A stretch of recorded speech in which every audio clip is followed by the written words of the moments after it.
নিজের ঘরে প্রবেশ করার সময় ভুলেও তিনটি কাজ করবেন না। যদি করেন তাহলে আপনার জীবনে দুঃখ দুর্দশা লেগেই থাকবে, আর সেই ঘরের মধ্যে কখনো রহমত বারাকাত সাকিনা নাজিল হবে না। আমরা অনেকেই ভুলটি করে থাকি, খেয়ালই করি না। আল্লাহ রাসূল সাল্লাল্লাহু আলাইহি ওয়াসাল্লামের সুন্নতের প্রতি আমাদের কোনো ভ্রুক্ষেপে নাই, আর বলি যে আমাদের কাছে এসে বলেন যে ঘরের মধ্যে শান্তি নাই, রহমত নাই, টাকা পয়সা ভালো করে ইনকাম হয় না, যা ইনকাম করি থাকে না, মানে অশান্তি লেগেই থাকে। তা আপনি তো আমল করেন না, আপনি তো বিষয়গুলিকে খেয়াল করে, আপনি তো মেনটেনিং করে চলাফেরা করেন না। আপনি যদি এগুলোর প্রতি খেয়াল রেখে চলাফেরা করতে পারেন তাহলে অবশ্যই আমি বলবো যে আপনার ঘরের মধ্যে রহমত নাজিল করবেন একজন, তিনি কে? তো সেজন্য আমাদেরকে খেয়াল রাখতে হবে।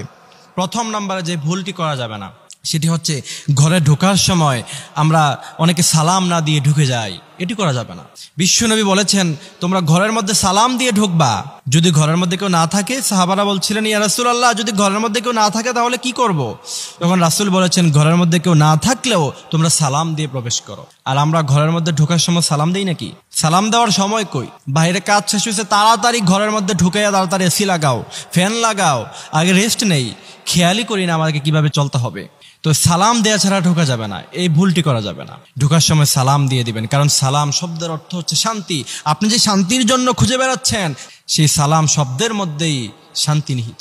তো সেজন্য ঘরের মধ্যে ঢোকার সময় অবশ্যই আপনাকে সালাম দিয়ে ঢুকতে হবে।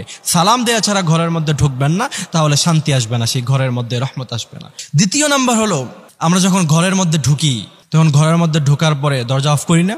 দরজা খোলা রাখেন আপনারা? দরজা অফ করেন? তো দরজা অফ করার সময় যে বিষয়টা খেয়াল রাখতে হবে, আপনি যখন দরজাটাকে অফ করতে যাবেন তখন আপনি পড়বেন আউযু বিল্লাহি মিনাশ শাইতানির রাজিম।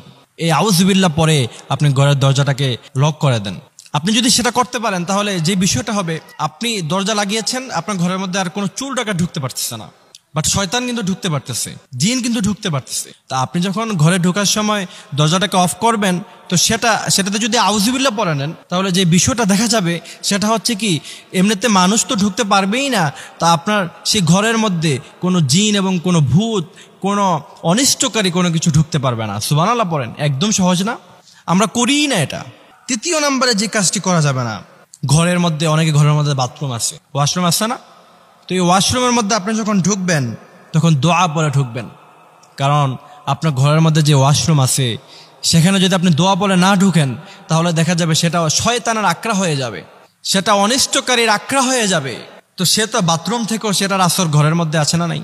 আপনি খুব সহজে বুঝতে পারবেন, যেমন আপনার ঘরের মধ্যে যে ওয়াশরুম আছে সেই ওয়াশরুমের মধ্যে আপনি যখন ঢুকবেন, আপনি যদি ভালোভাবে পানি ইউজ না করেন, যদি সেটাকে ভালোভাবে ফ্ল্যাশ না করেন তাহলে আপনার কিন্তু সেই দুর্গন্ধ থেকে যায়, ঘরের মধ্যে কিন্তু সেটার একটা দুর্গন্ধ চলে আসে।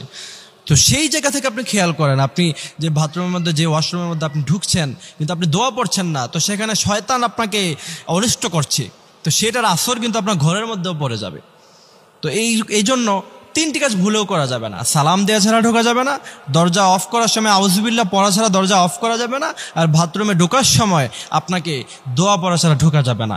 আপনি যদি এই আমলগুলি করতে পারেন তাহলে অবশ্যই আপনার ঘরের মধ্যে আর দুর্দশা থাকবে না, জ্বালাপোড়া থাকবে না, ঘরের মধ্যে রহমত নাজিল করে দেবেন একজন, তিনি কে?